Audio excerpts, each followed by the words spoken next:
Hello everyone, and welcome back to Killigan's Treasure. We're hanging out, well, I guess we're not hanging, I guess we are. But, we just had a cute time with good old Mac, you know? We'll see where this leads. We hug it out one more time and lay back down on our beds. It's gotten pretty well into the night now. Ah, shoot. Forget all about Mac's report, though. I'll remind him about it first thing in the morning. If he doesn't get started, while I'm asleep anyway. I look over towards him in the now darkened dorm room. He's already propped himself up against the wall next to the window, peacefully scribbling something down and using the moonlight as a lamp. It's cute how he's actually perked back up enough to be productive again. I could just watch him all night if I didn't need to sleep myself. I sigh and stare back up at the ceiling, thinking back to how just a week ago, I didn't have any friends to call my own. Now, I've got at least a couple good ones, including one that wants to adventure with me on my journey.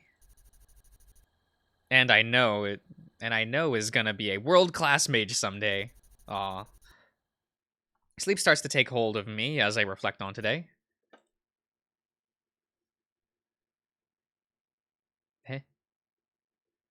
Oh, day 4? Yeah. Okay. Oh. What does the morning hold for us? Blinding morning sunlight through the dorm window is today's wake-up call. But at least it's not another flashback nightmare. I groggily sit up and rub the sleep out of my eyes. Still haven't gotten up to sleep on stone floor instead of dirt and grass, but it's undoubtedly an upgrade. I glance around the dorm for a familiar yellow frog, but he's nowhere to be found. Probably off at another class or something. As for me, today I've gotta get down to the Coliseum and sign up for the Athlema Summit. My ears tingle at the thought of what all the competitors involved based on the preview I got yesterday. It's gotta be worth the hype if the whole town's getting pumped up for it. How do we leave?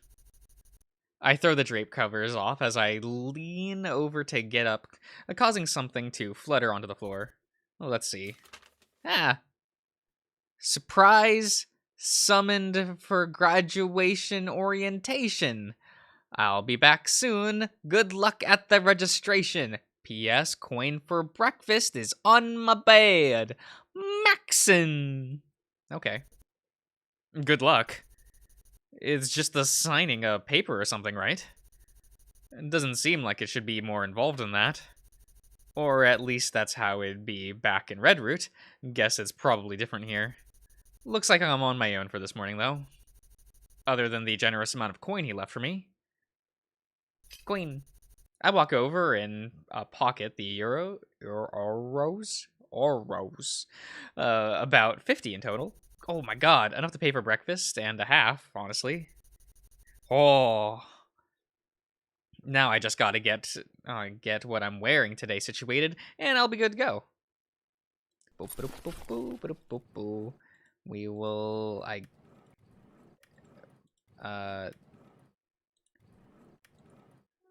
There we go. No pants. Still no pants. It do be that way. Am I satisfied with this? Yes, we are. Good enough. As we go. As we definitely do go. Wow, the Burning Tail got decked out with banners and decorations overnight. It's gotta be for the Athlema Summit, I figure. I saw the same kind of symbol that are on these banners back at the Coliseum. There's also about 3 times as many Skrillsy here than usual. Oh, okay. Welcome, friend. A delight to see you once more. Now, howdy. Smells like y'all are cooking up something tasty today. Yes, sir. Our house special today is cobbled steamed greens, exclusively homegrown and half off for registered competitors. Could tell it was something new. Ain't registered. aren't registered for the summer yet, but I might take you up on that offer tonight. He sends the waitress over as I head to my seat at the usual booth. I order up just a plain old breakfast for now. Some roasted cauliflower, shredded wheat, and buttered toast. The waitress returns with my food before long, and I quickly get to chowing down. Honestly, it's not nearly enough after last night, but it'll be enough to keep me going for today. Plus, it tastes homemade and savory, just how I like it. In the midst of all the flavorful food, my snout picks up the scent of singed scales, easily compared to the air for the Colosseum yesterday. It makes sense since a lot of the Skrilzy streaming in and out of here are hard scales, and probably registered competitors. I'm starting to wonder how much food there really is in this town if these Skrilzy are resorting to eating here on the beast side of town, where there's a ton of malnourished beasts. On top of the fact that the prize for winning the competition is just a feast. I finish up my breakfast just as the waitress swings by again. Apparently, the price for the regular food has hiked a bit to account for the house special. It's no big deal for me, just a few extra euros. I pay up the 30 for the meal and thank her as she takes my plate back up towards the front. If the price for the food's gone up, there's no doubt lodging prices have went up too. There's no chance I'd be able to afford a room till the competition with only the money I've got on now. Especially with out-of-towners coming in. Gonna have to keep relying on Mac's generosity for the time being. Not that I don't appreciate the lengths he's going for me. I just hope that one day I can do the same for him and return the favor. I should get a move on, though. The sooner I get registered, the sooner I can get training for it. Even with the excitement of competition spreading throughout Eros, the beast side of town is just as low energy as it was when I arrived a few days ago. As I stroll through the bustling streets, I overhear more and more mentions of the summit. The main topic of the conversation seems like it's shifted from magic talk to speculation on the events the competition will have this year. Others are practically at arms with each other, shilling about their favored competitors, I think. That's a whole lot of names I've never heard of, and most of them don't really sound bestial. One name is mentioned more than all the others, though. The Beast Slayer. I can't fully make out what these Skrilzy are saying as I walk past, but they all sound intimidating by him. They sound intimidated by him, passing along tales of his exploits. And they make it sound like he's an unstoppable wall of scales. His sheer strength is unmatchable? Okay. And that pisses him off is the just begging to be thrown to the ocean. That checks out, based on what I've seen of him. I finally see the Colosseum within view, after following the same path Mac and I took yesterday, and... Shit, it looks packed! I don't think I'll be able to register anytime soon. All of these hard scales are gathered around the entrance to the Colosseum, set up about something. Oh, upset about something. It doesn't seem like any movement's happening. Just agitated complaints between each other, rhetorically asking how they can run out of some kind of attire. Almost feels like the market from back in Redroot, only with big scaly lizards instead of beasts. Guess I ought to look for another way in. There's bound to be another entrance somewhere. If not, I've been itching for some chance to explore the town anyway. There we go. I double back and turn a corner, going down an alley I haven't noticed before. My thoughts start to drift as I lollygag down the cobblestone. Maybe I should try my luck at getting into the Purascale side of town. I wouldn't have to worry about getting Mac inside, just myself. But I'd still really like him to come along, since he's never been inside it either. On top of that, wait. In the middle of the path, that can't be, can it? I reach down to grab a folded up paper, sliding a stone off that shit holding it down. Oh. Guess it's not my map, and just looked an awful lot like it. Instead, it looks like something's written in maybe a Squilzy language? What the hell did... Yeah? Yeah? A sudden sharp pain spikes into the back of my head, catching me off guard. My senses start to dull until they're completely faded. Yeah? What we doing? Stirring, put it tight. A tight jolt behind my back wakes me up. Oh, hello. Wake up already. Tavi, what's going on here? We're getting to the bottom of this, you beast. Huh? A bottom of what? Oh. A heavy, sharp ache pangs across the back of my head. What hit me? A whole ass ship? I try to raise my arms to console it, but both of them are strapped tightly with a rope against my back, along with my legs against my thighs.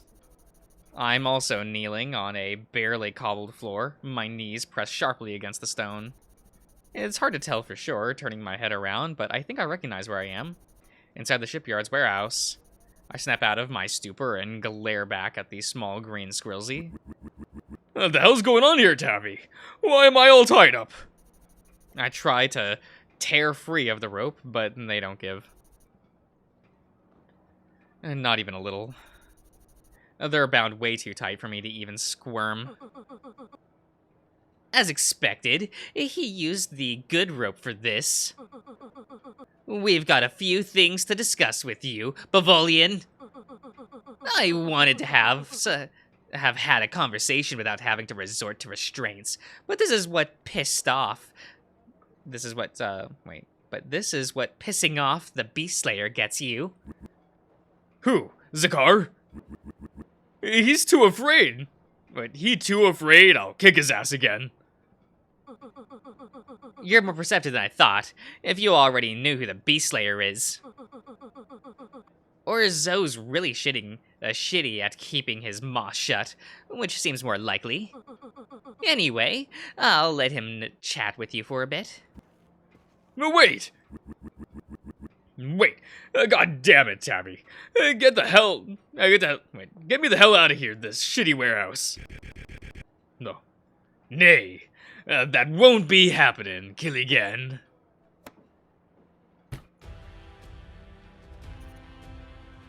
It's a whole ass lad. Like, oh my god, Zakar! I can feel my blood already starting to boil. What the fuck do you even want from me? I haven't done shit to y'all since I got here. False. You done plenty to rustle feathers just by being here. Including that dishonorable cheap shot you hit me with the other night. Only fair I do the same to you, right? The cheap shot? You call knocking me out and tying me up fair? You insulted my honor, Killigan. Nobody goes unpunished from laying a paw on me. Especially not a Bavolian. Oh, so sorry. I hurt your feelings. Wouldn't you thought? No, would have thought y'all's scales were tougher than that. You must have a hefty set of balls to be talking shit while you're tied up. At least I actually got a pair, scale brain. Zakar leans down at me. Looks like that struck a nerve.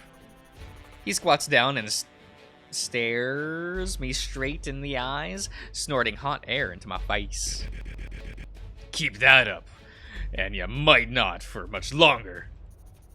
I gulp at the thought of what he's implying, but I doubt he's serious. He snorts again and forces me to break eye contact. I reflexively blink and try to glare back, but he's already gotten his bit of satisfaction. The point is, you made a fool out of me, so now I'll be making a fool out of you, Killigan. How? You don't know shit about me since you don't even believe in my sob story. I don't care if that shit's true or not. I don't need it anymore. Tavi's been handing me all the intel I need. What do you mean? You waltz into town one day challenging my territory and thinking you could tarnish my hard-earned reputation so easily.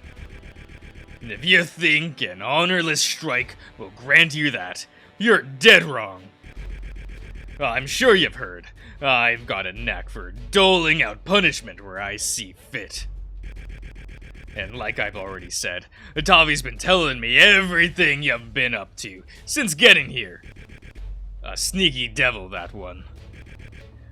Where you've been boarding. What you've been doing. And how you're on some quest to find a treasure.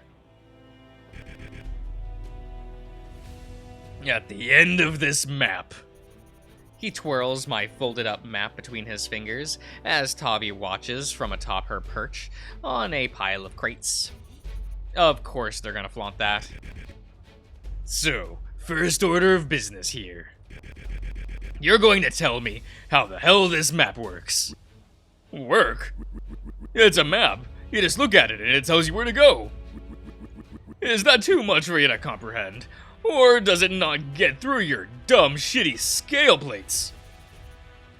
That got a bigger raise out of him. Zakar grits his teeth and barely holds back a growl. They're scroots. What?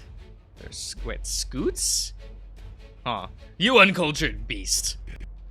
The trail. Where is it? Hell if I know. Ain't telling you shit either way, Zakar. And you don't have the balls to make me. He angrily rears a fist back, a growl unleashed now. Shit, that was too far. Instinctively, I close my eyes. He leans forward to punch and almost connects with my face, but stops short. A smug grin returns to his face, satisfied, after making me flinch. If you weren't bent on running me out of my own town, I'd admire the tenacity you got, Killigan. But if you don't tell me how to get this map's a trail to show up, then maybe I'll follow up on what I said earlier. His eyes point down to the space between my legs, non-verbally making it very clear what he's implying. Back home, it was uncommon to face threats against a guy's manhood, but those were hollow. This feels like the real deal, as though he'd have no second thoughts over it. But he would touch your balls, Killigan. Well, I don't know. It usually just points me in a direction and shows me where I've been. Ain't it doing the same for you? Nah, all I see is an ordinary map. What Von Torian bullshit did you do to hide it? Nothing. I don't even know the first thing about magic. So is it really? So it really is magically enchanted then. Damn. Shit. Let that slip. You're lucky I don't have a single bit of magic know-how either. Well, what now, Tavi? Not sure. We could get his friend, but he's likely in class right now. We're not dragging that damn frog into this. Not him. Not anyone else. I don't have any other ideas then. Guess we're shit out of luck. Unfucking believable. Bye-bye. Oh. We got our map back. Very good. Very good. Anyway, I think I'll end the part here, everyone. So I'll see you guys around.